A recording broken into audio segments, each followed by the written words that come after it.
Hello, welcome. It's Thursday, and I'm Lisa Betts-Lacroix, and we're going to be talking today about shame.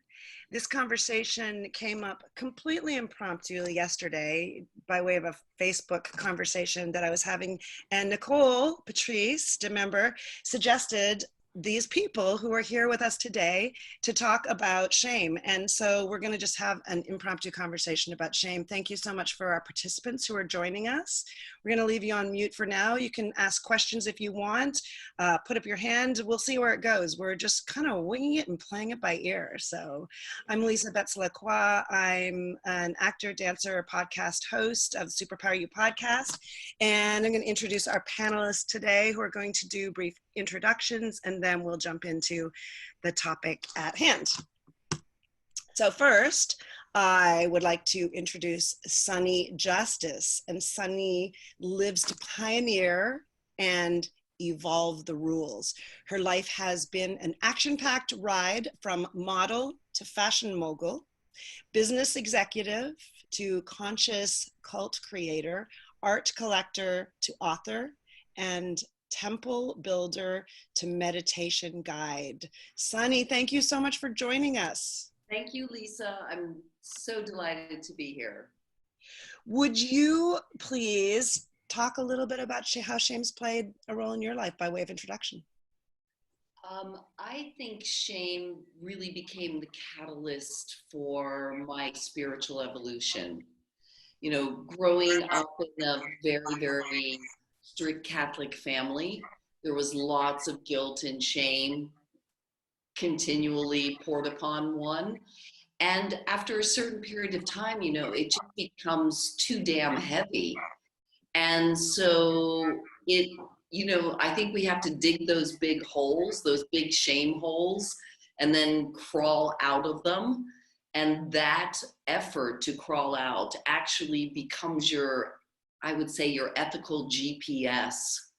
It starts fine-tuning you to understand what you will never do again. Because I believe probably the most important thing we need to understand is what doesn't serve us. Because we're pretty clear oftentimes about what does, but usually the bigger lessons come from what doesn't serve us.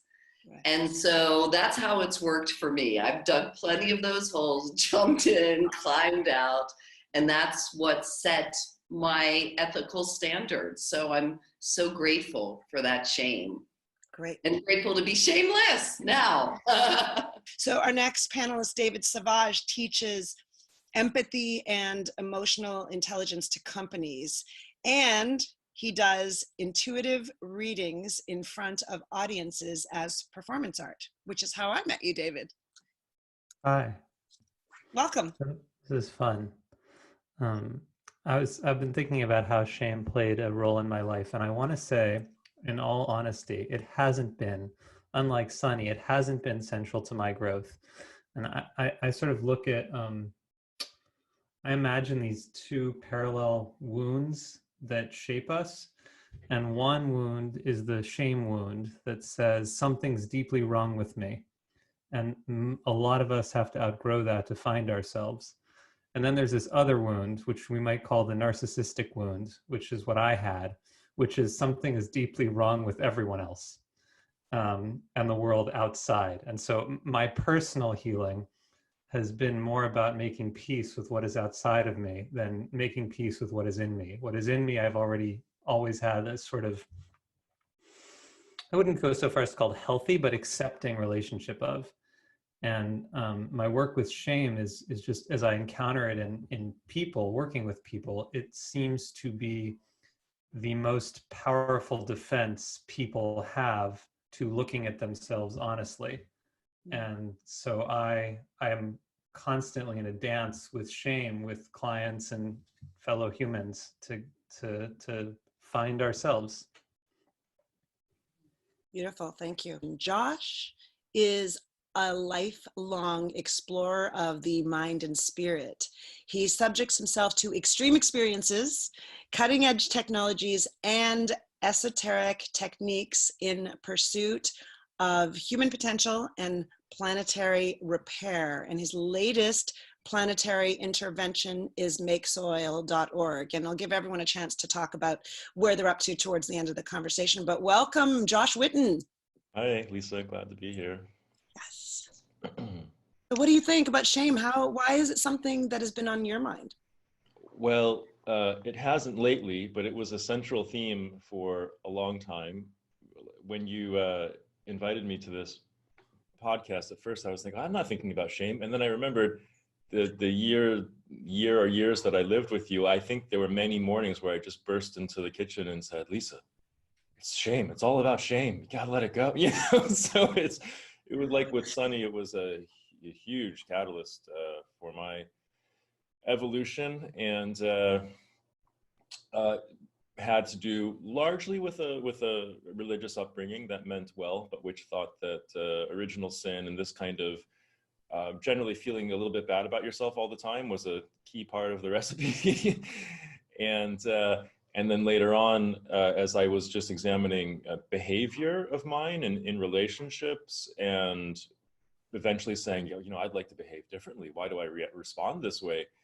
And to my surprise, there was a little core of shame at the center of that behavior and those reactions. And that before that point, and that was about when I hit my mid-20s or early 30s, it wasn't even on my radar. I didn't even know it was a thing. And then to find out it was so central to so many wounds, that's when I really took it head on and learned about what it was and dealt with it. It's interesting that you say that. That's a good segue, because I also didn't really relate to the idea of shame. And in fact, when you referenced that time period when you lived, when we lived in the same house and we had those conversations about shame, I remember one time you saying, well, if you don't think you have shame, it's probably under there somewhere. And it's stuck in my head. That's why you do come to mind when I think about shame.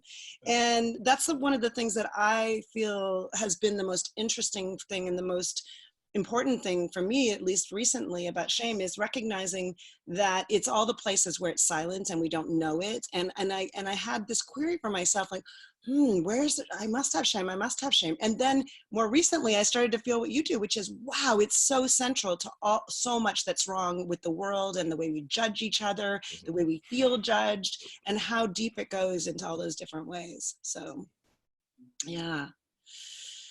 So, well, what would just anyone want to define shame? Does anybody have a particular idea about what shame is? Because one of the things that was occurring to me is that for some people, it might be important to make a distinction between, say, things like shame and guilt, or shame and, I don't know, embarrassment maybe, or shame. And how does anyone want to jump in and define or delineate shame as distinct from those other things?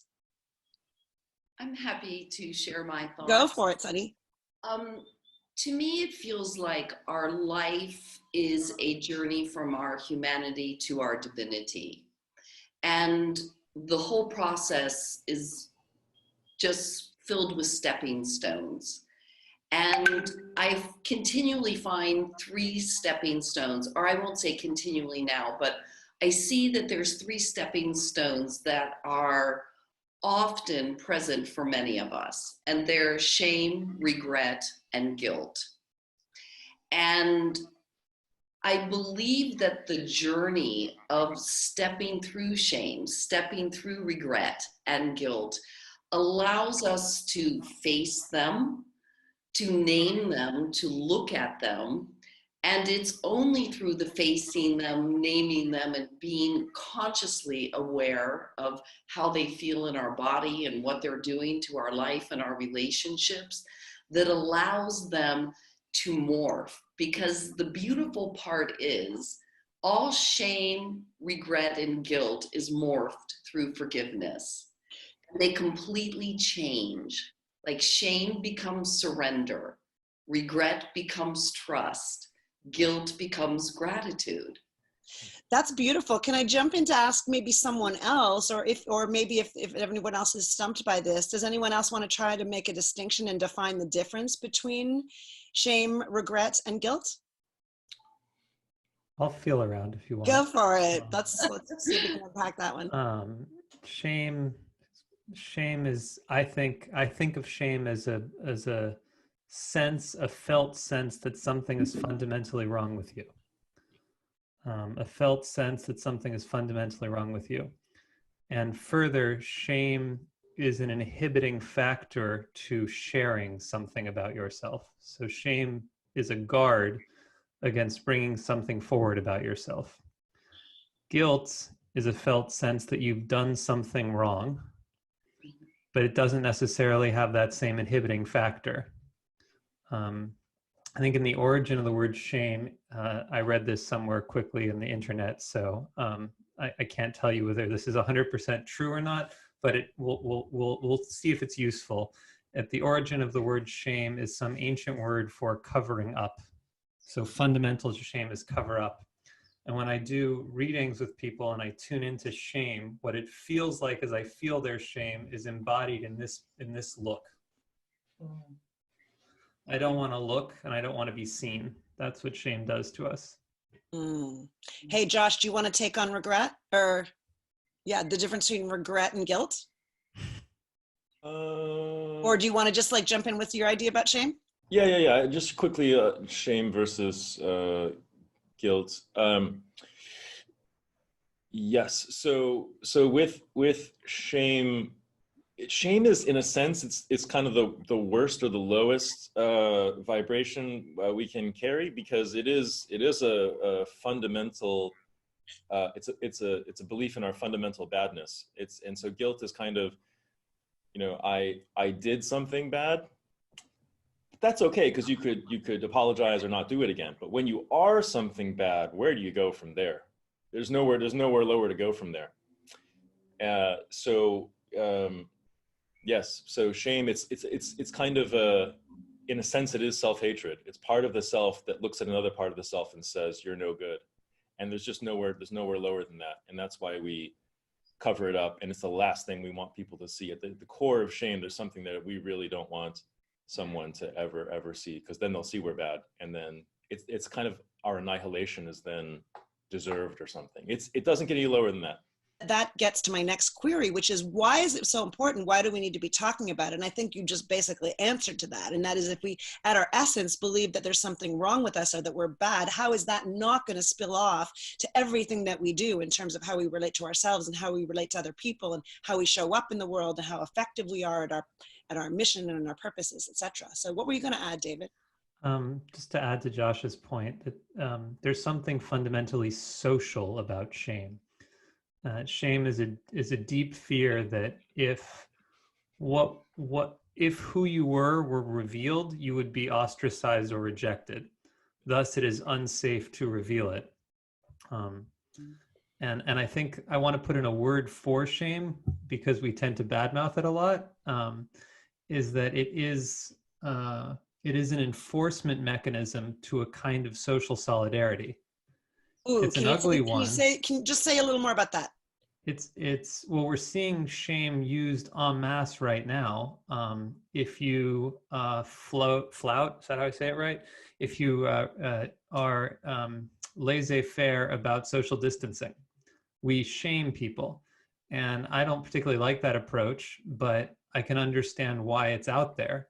We're trying to get people to feel so bad about themselves that they won't do something.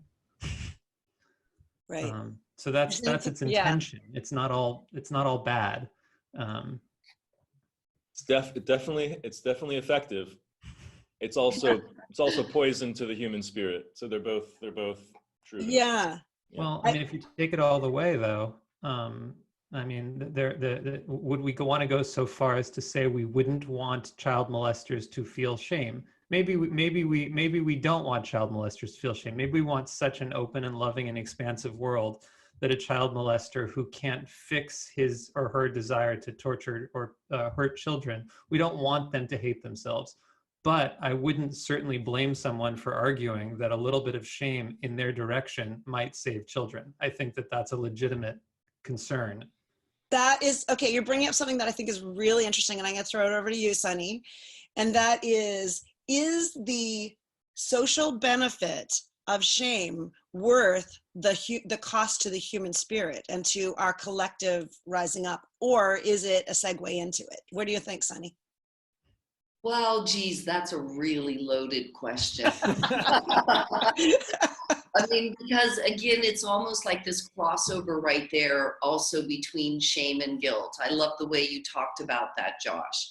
You know, sometimes a little bit of guilt, like not wearing your mask, putting other people at risk, maybe that helps us all become a bit more conscious of our actions, a little less selfless instead of selfish.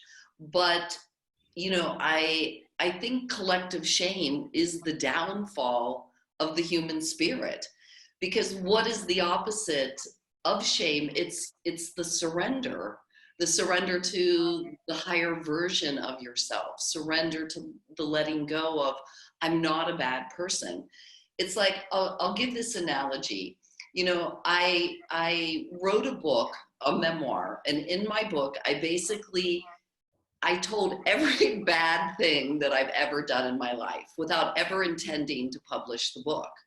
And just by writing it and naming it, it really released so much for me.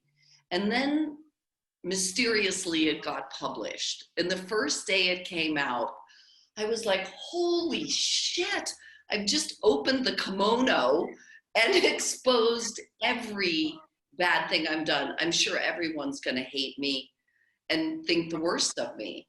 And it's been so remarkable that it's been my willingness to be raw and honest about the shameful things I've done in my life that has inspired everybody that's reached out to me, that it's changed their life, because I was brave enough to just put it out there and say, look, it didn't kill me. I'm still alive and I'm working to be a better person daily.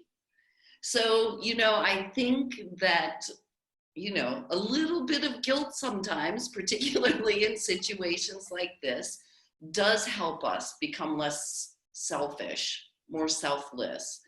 But there's that fine line between guilt and shame. You know, they are all stepping paths towards the higher versions of ourselves. But, you know, I hope one day we can stop saying shame on you. And that if we say to someone they're shameless, that's a compliment. When you were talking, I was thinking about the fact that Brene Brown, I was listening to Brene Brown on Gwyneth Paltrow's Goop show talking about shame. She says, if you put shame in a Petri dish and you add a little bit of silence, judgment, and secrecy, then you just have a situation in which shame just grows incredibly. But then when you add empathy on it, that makes a hostile environment for shame, and it can no longer survive. But I think the thing about revealing it's really important, which comes back to what David was saying about people who feel shame. Closing. Yeah, you have to name Josh, it. you look like you have something to add. Yeah, it's like I completely admit that in the social order, in the development of societies, these have played a fundamental role in keeping order. It's not that they don't work, it's that they're primitive. On the spectrum of animal or human to divinity that Sonny might ascribe to, and I do as well, it's a pretty primitive state of evolution. So in other words, we can think of things that are better or more evolved. So in other words, instead of shaming somebody for not wearing a mask, what would be better is if they understood why they should wear a mask. So it's really kind of, it's the same parallel as truth and ignorance. It's like, because they don't have the truth of what the mask is for, and because it's hard for them to take something seriously that they can't see, like an invisible virus, we devolve to a lower energy field of just skipping their awareness, skipping their understanding, and just shaming them and appealing to some base fear inside of them that they're going to be voted out of the tribe. It's not that it doesn't work, it's that it's just primitive. And so if you take it to like the pedophile example that David brought up, we don't want pedophiles not doing it because they feel ashamed. We want them not doing it because they understand it hurts people. They understand it's going to mess up some kid for a long time. They understand they could go to jail. And actually, if they didn't have the shame associated with it, they could more easily walk into somewhere and say, gosh, guys, I need help. But because the shame is there, they generally don't. And it stays closeted, and it'll come out some other way and for the rest of their life. Let's I go, want to David. keep playing the contrarian a little Yeah, bit, partly go for it. partly because it's fun, but also partly because there's something rising up in me that feels real and worth putting out there. Um, and this is an issue I have with Brene Brown's work too, um, which is the idea that all we need to do is release shame and be vulnerable. Um, strikes me as a little naive, and and I think I don't want to encourage vulnerability unless the space is safe enough for people to process what comes up.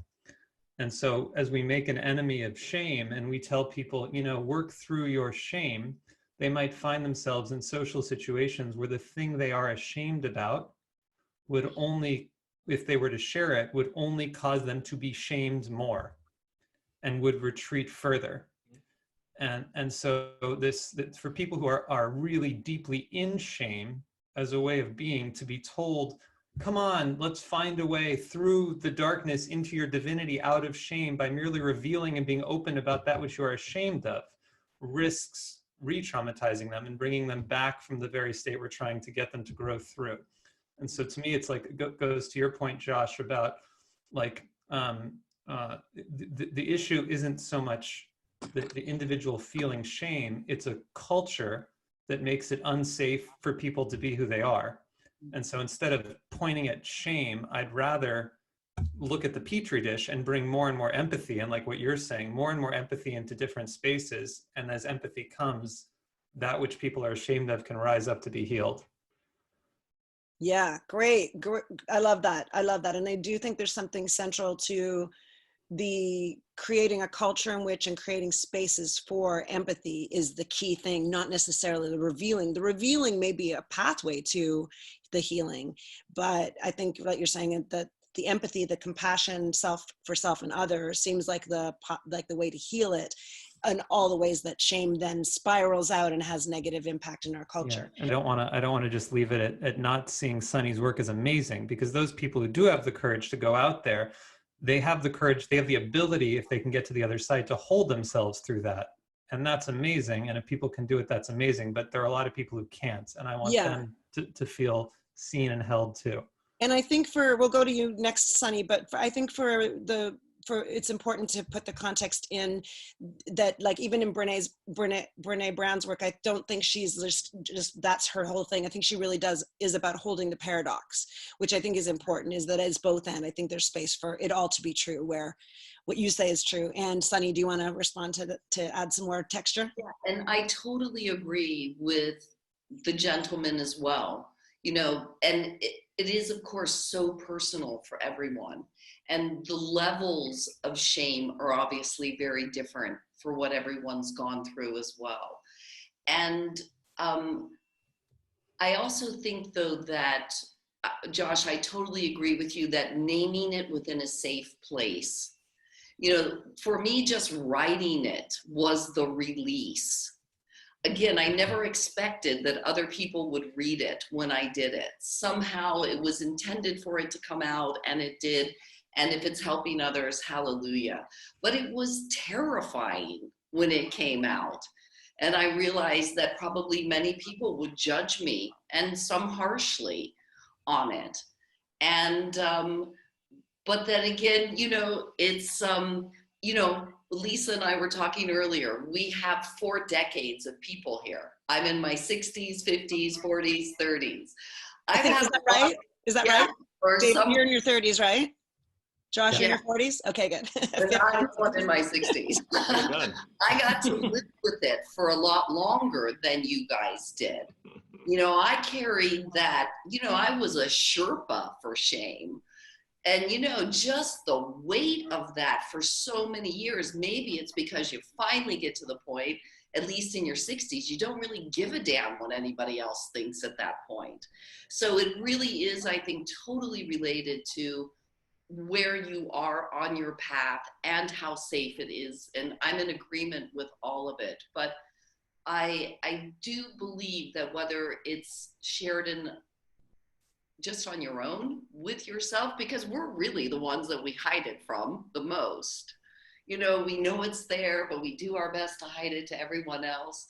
But admitting it to ourselves is really the first biggest step, because that's the hardest step, is really getting very clear what you're ashamed about. And it's life-changing. It truly is. It's so freeing when you get rid of that monkey on your back. And I just wish that for every person in the whole wide world, because you deserve to be shameless. We all do. And I think Josh referenced this earlier, I think, and maybe this is underlined, but I really want to bring presence to the fact that it starts with the personal and it's healing on the personal level, but that transcends out to our entire culture, because because of all the ways that it does, because the personal always transcends into the culture. But I think that if we can heal shame, that it's a step towards making a difference across the board. And Josh, I see you have something to add. Oh, you're so perceptive. This is my body language that I'm probably just rocking or completely unaware of it, I assure you. There's been such a fascinating point here raised by David and Sonny, because I am not recommending that you jump into any old group and admit all your things. I mean, you could, but David's quite right. You might get a lot of blowback. You might become a projection screen for somebody. You might be attacked and traumatized on the spot. And to clarify, when we're talking about shame, we're talking about a fundamental attitude about yourself from yourself. We're talking about, this is probably about how you regard yourself. Now, can that be worked out in a group process? Can other people accepting you be helpful and things like this? Yeah, but it's, when Sonny sat down to write her book, like she was saying, before she even said it, I knew the fact that she sat down to write it meant she was in a process of getting okay with herself, regardless of whether anybody else ever would. And that's the moment. Because the thing about depending on other people for this, it ultimately comes down to self-acceptance, not other acceptance of you. And so, sure, maybe somebody listens empathetically one day and they seem all accepting one day, and then 3 days later you piss them off and they use it against you. And now you're like double traumatized because I can't believe I shared that with you. And like, humans are fallible and everybody's going through this thing. And so just anytime we place our healing and our okayness on an external condition, we're generally signing up for a disappointment and possibly new trauma. So I just want to bring that back. This is all about how you regard yourself. That can help with community, can help, or it can hurt, but that acceptance can come from you, your higher self, God, the universe, Buddha, a flower, a tree, or your spouse. It can come from anywhere, but it ultimately needs to be you perceiving yourself in this way. Mm-hmm. Right.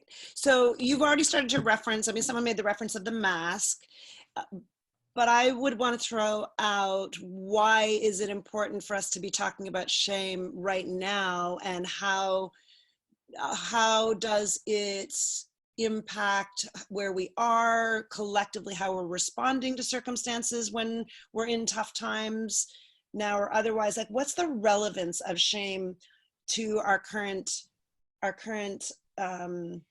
circumstance in a bigger way than shaming someone for masks? Because I have a feeling that there's some relevance to it. Josh, you want to jump in? Yes.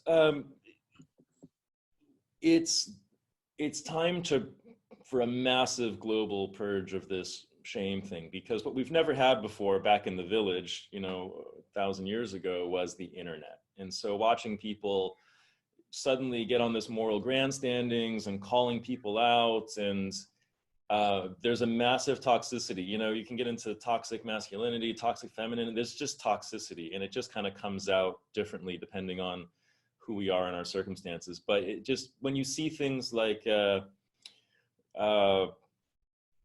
these trends that go around. Like, I was talking to somebody the other day, and I made a suggestion about, the mildest of suggestions about something, and they said, it feels like you're gaslighting me. I was like, gaslighting? Holy shit. I'm just kind of like, I had to go look it up, and I was like, I think that's a serious word, and then I checked this person's Facebook, and they posted an article about gaslighting the day before as well. And I'm like, wow, they're on a gaslighting kick, and I'm just kind of like at the bottom of that, there's some core of shame. right? You wouldn't have to feel that way or be reactive to such a small thing if that weren't there, or the need to call people out, or, I mean, yes, we need accountability. Yes, we can all clean up our behavior. We all need to grow up, wake up, clean up.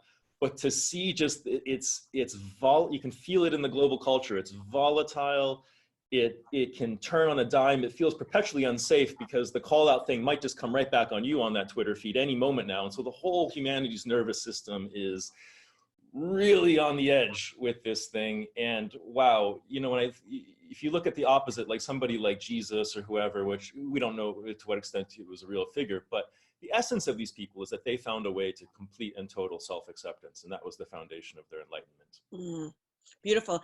The thing that you're raising that I am thinking about right now is fear, right? And what's the relationship between fear? And I'm seeing maybe the pieces are, if we all agree that shame is a fundamental judgment and lack of acceptance of ourself, then how we show up in a situation where there's fear might be projected. So I'm talking a little bit out loud, but what I notice is that when we're in this period of uncertainty and people are experiencing fear, it's been so easy to go to judging, shaming, and again, maybe I'm mixing judgment and shame here, but having a lot of opinions about what other people do, and I think it's a result of fear, right? When we become fearful.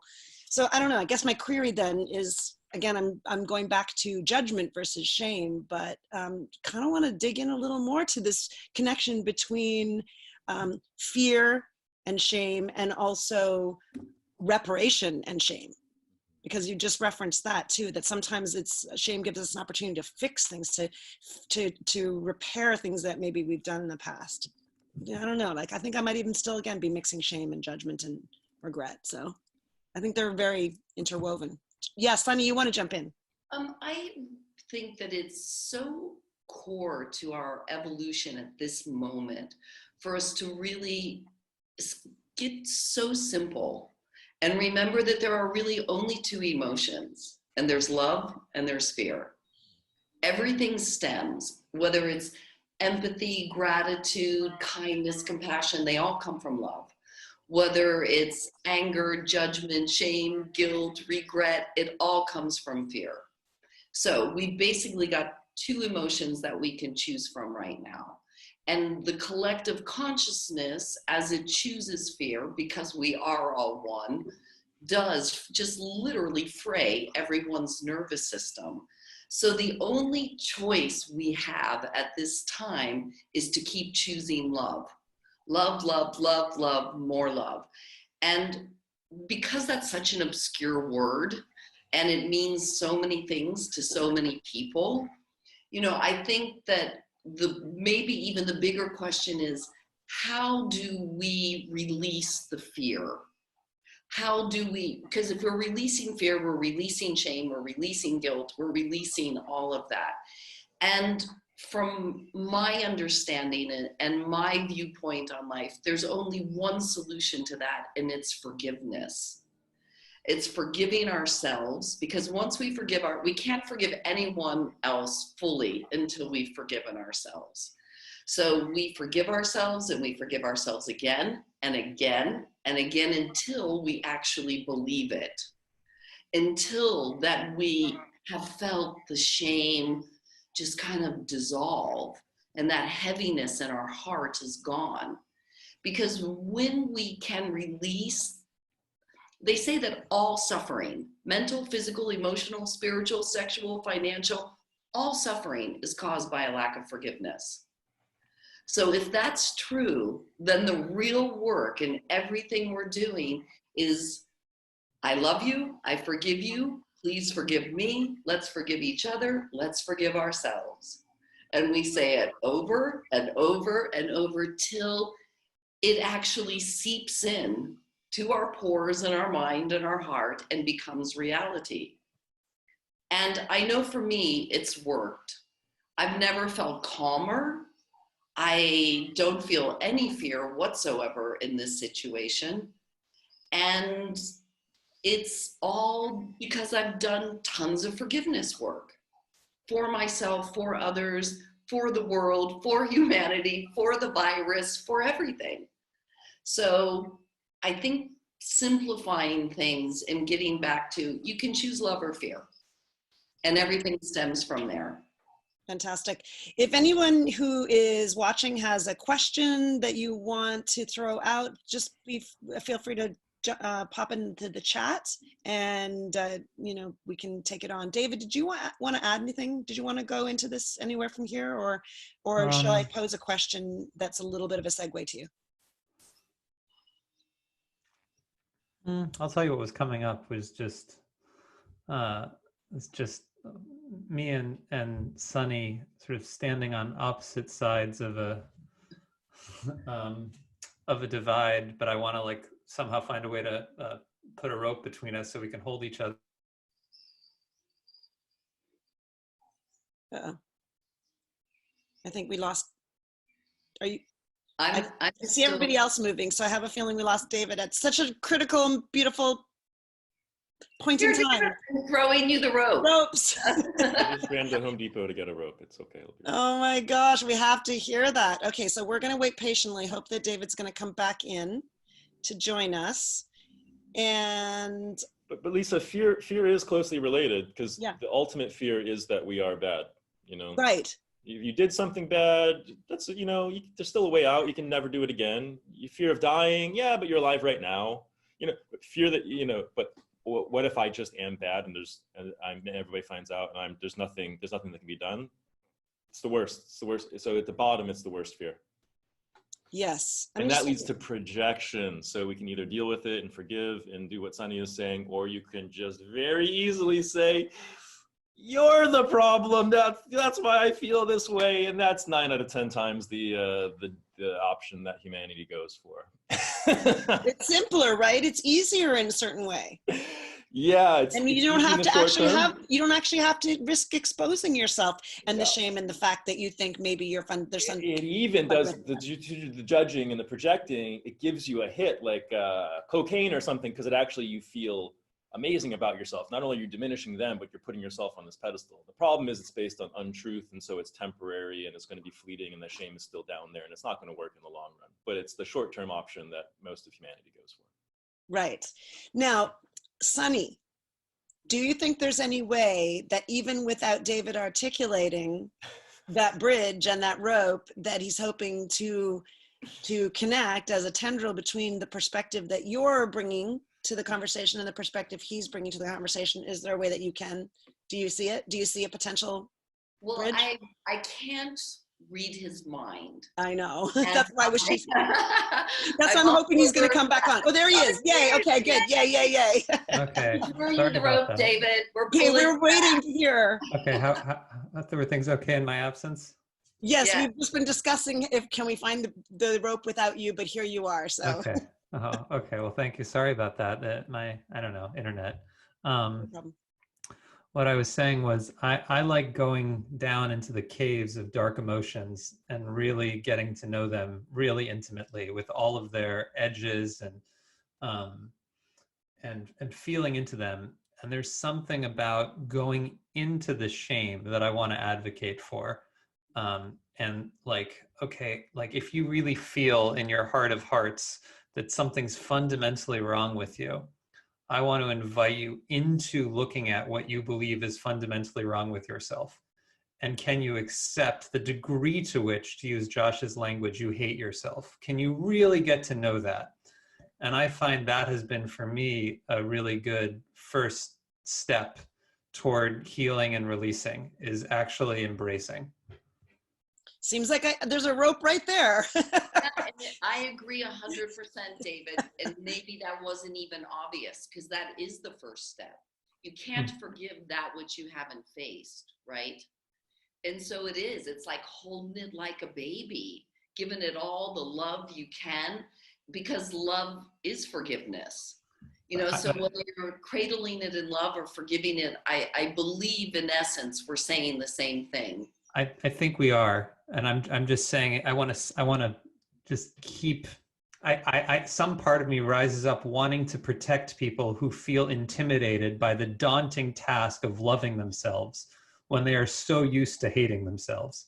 And so as an intermediate step, if loving yourself is incomprehensible to you, especially around your dark places, then I don't want you to even set yourself that challenge. And instead, just getting to know the nature and quality and feeling tone of the self-hatred or of the shame is actually what we're talking about by bringing love to it. Just getting to know it. Beautiful. Love it. Josh, do you want to add something?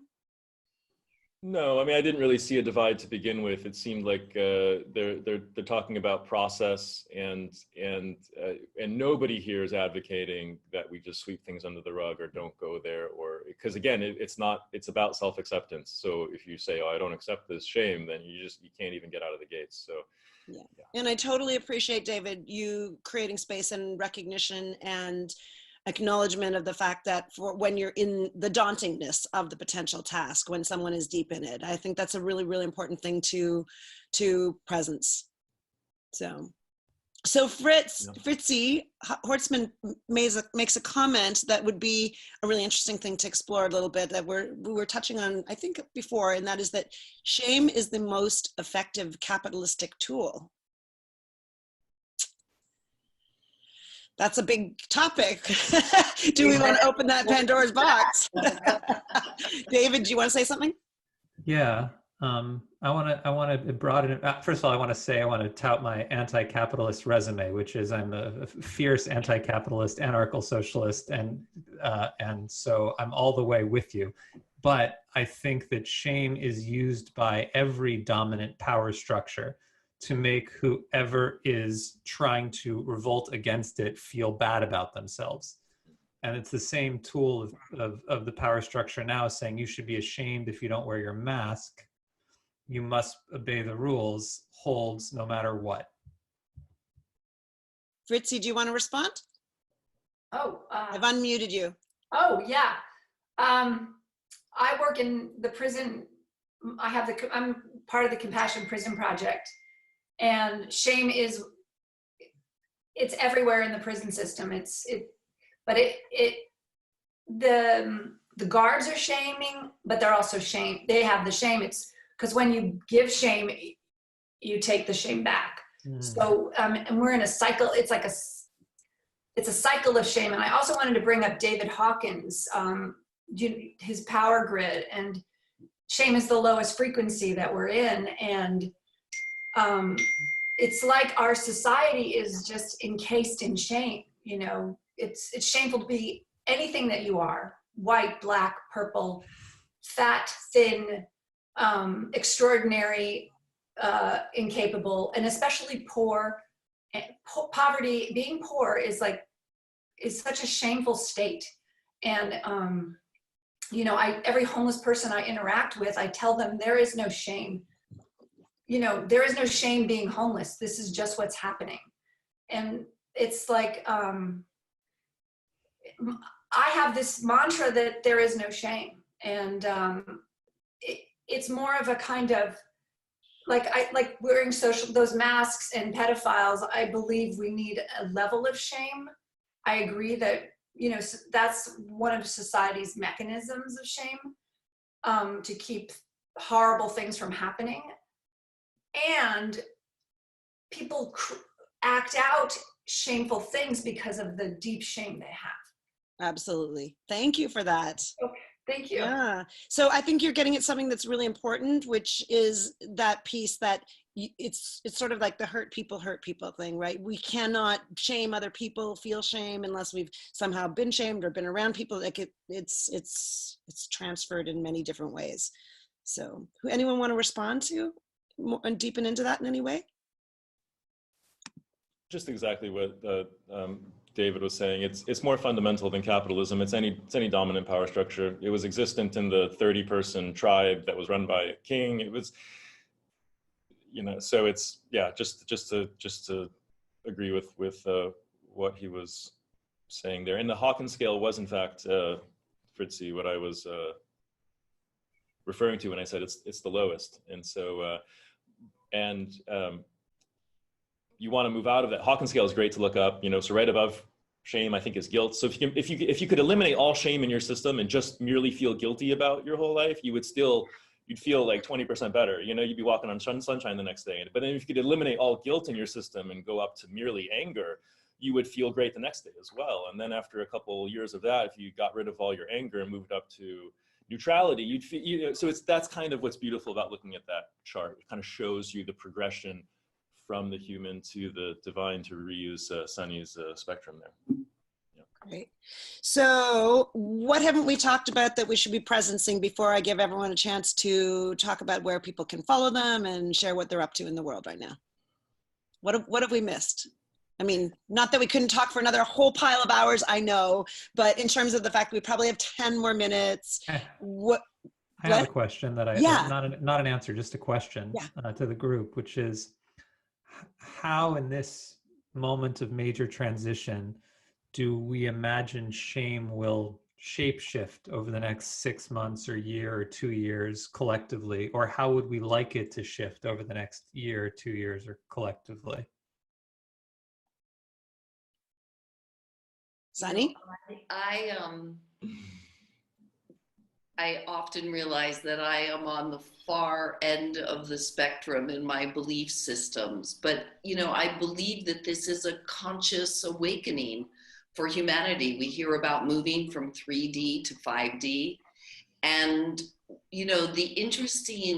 one of the most interesting things I've heard about 5D recently is that there will be no toxicity, which means mosquitoes won't sting you, bugs won't bite you. Like, to the very most basic aspects of what we will experience, toxicity is no longer part of our presence in that dimension.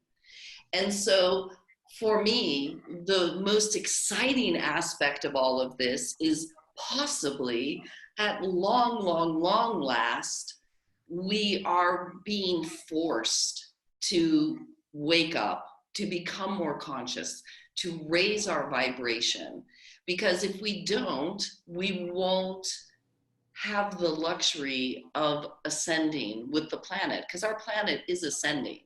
We'll get to choose whether we ascend with her or not, but never before has it been so juicy and so possible and so available that it just excites me to no end to think of the potential nature of the new world, of new humanity, of us truly living in peace and everyone living as the highest version of themselves. So, and the thought that mosquitoes wouldn't bite you, it's just so exciting, all of it. So I'm hopeful and present every day in seeing us all evolve. And I'm spending hours in my temple every day, just holding everyone in that space, because we are all one. So as we can see it, so shall it be. So, thank you.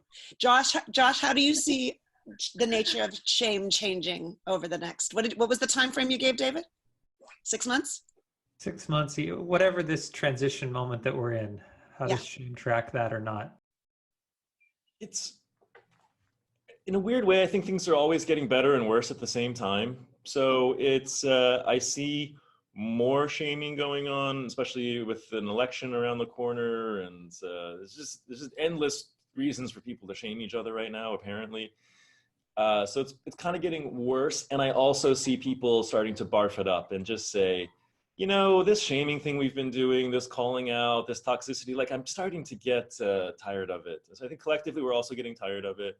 There's this beautiful moment in sort of the enlightening and the awakening moment where a person just looks at their life. They have this moment of objectivity and they just say to themselves, I'm ready to do something else now. I'm ready to try something else. And so we're going to hit that point eventually. We're going to get tired of what we've been doing to each other. We're not totally there yet, but we're starting to have a hangover. David, you want to answer your own question? I really like both of your guys' answer. To piggyback on the last piece Josh brought up, I've had, I don't know if you guys have individual clients too, and you kind of get some kind of lay of the land by what people are bringing to you emotionally. But the phrase that keeps coming up again and again is facing demons. People seem to want to face their demons, / people seem to recognize that now is the moment to face their demons, if ever there were one. And I think if shame isn't the demon, shame is at least the guardian of all demons. And so there's something about making friends with shame, de-shaming shame, high shame, welcoming shame to the party. That seems to be a first step here. Yeah, I'm going to jump on that track and agree with that. I believe that in terms of both shame and fear and anything related to the shadow is what is coming up for us individually right now, and what's coming for us collectively and globally. And that is that anything that was there before is anything that we're seeing now that's being revealed, and we're looking at under a magnifying glass, whether it's our own fears or our own desire for control that we actually don't actually have. We have to actually accept and look at the fact that we don't have control over circumstances. Well, that was always true. Everything is always true. We're just getting a chance to have it all come to the surface so that we can look at it. And I think that, and this is sort of relates to back to all of what you're saying, is that when we see ourselves in the midst of fear and we see the ways in which we want to be wrong or feel shame for ourselves, what we have is the opportunity to look at it, to see it, to reveal it. And when it's revealed, then actually there's the possibility of healing it on some time scale. So, oh my gosh, thank you so much. This was so fun. I want to give everybody a chance. I know that people who are listening either live right now or on the replay are going to want to know more about all of you amazing people that I'm so glad to have gotten to spend the last hour with. So maybe everybody take a minute or so to talk about what you're doing right now in the larger world, where you can be followed or reached. And we'll start with Sonny. Well, you see behind me this beautiful logo that says Love Daily. So Love Daily is my next project. It's a conscious company that I'm beginning that will be bringing out earth conscious, clean consumer goods. I was one of the co-founders of Burt's Bees, so I'm moving it forward in all directions to be even more conscious. But with everything in delay right now, we're starting the Love Daily movement because we're not in a position to be able to launch the products at this time. So we're going to be starting a movement that supports and encourages people to love it forward, to share more love daily, express more love daily, have more love daily. So we have a bunch of people working on this juicy movement behind the scenes that we hope to bring out in the next week or two as nothing to buy, nothing to donate to, just support so that you too can have more love daily in your life. So the website isn't up yet, but soon it's all going to be. You can find me personally on Facebook. I do have a website for Mugged by God, which is my book. It's just muggedbygod.com. And we just look forward to every way we can be of service. And as far as I'm concerned, as long as we're all loving more daily, we'll get there. Beautiful. Thank you so much for being with us and for contributing your thoughts, Sonny. It's so my pleasure. Thank you for having me. David? I'm doing less ambitious things online erratically. So tonight I'm teaching a class. Tonight, Thursday at 8 p.m. Eastern, I'm teaching an online class called Let's Talk About Triggers. So I've started this kind of weekly class. Last week was on healthy communication. So I'm just kind of creating my own little online emotional intelligence curriculum. And then I've been doing random Facebook Lives at Empath NYC, which are fun. And you can follow me and see what I'm up to at empath.nyc, empath.nyc. Thank you. Excellent. Also great to have you here and really wonderful to connect again. Thanks for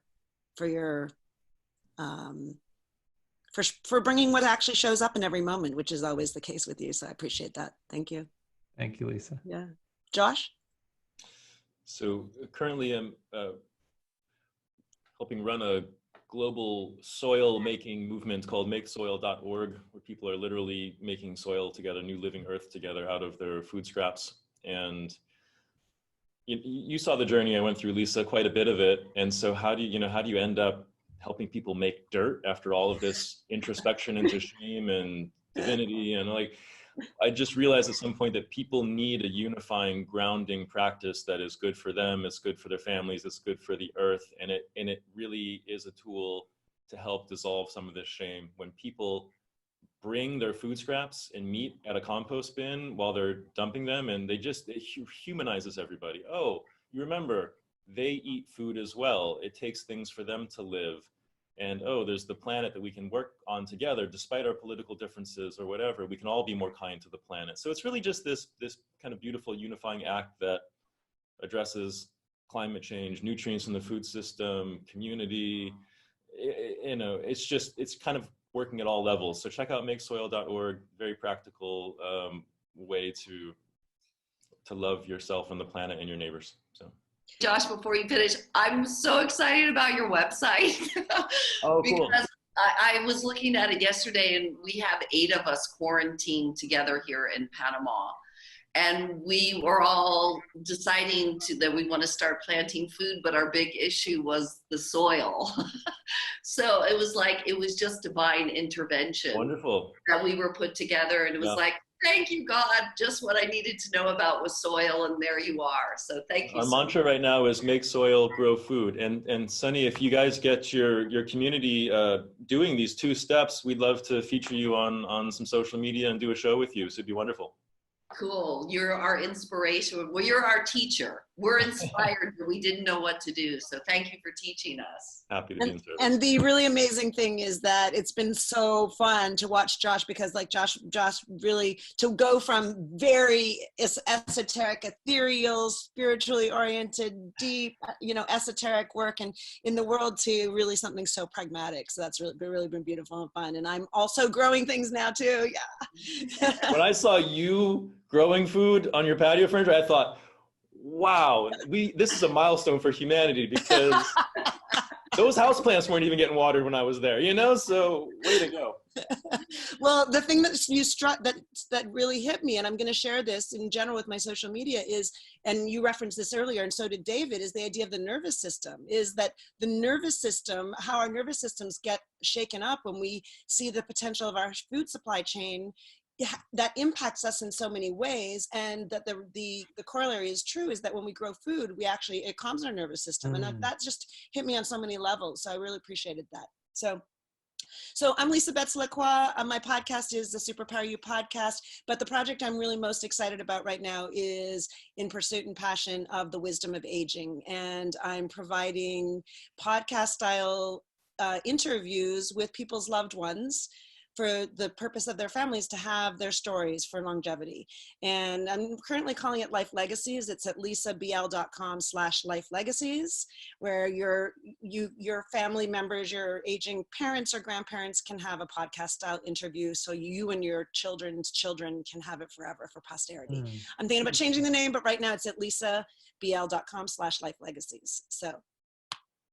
That's awesome. Yeah, I want to just say thank you so much to everyone. Thank you, Fritzy. Thank you for all our participants who are hanging around and listening. And thank you so much to Nicole Patrice, a member, for creating this, initiating this, for recognizing the beautiful challenge in Sonny's comment to identify something on my Facebook page about something shameful that you feel the most shame about, that was the inspiration for this conversation happening, and to Nicole for just having that nudge, pushing us forward to actually making it happen. So appreciating you too, Nicole.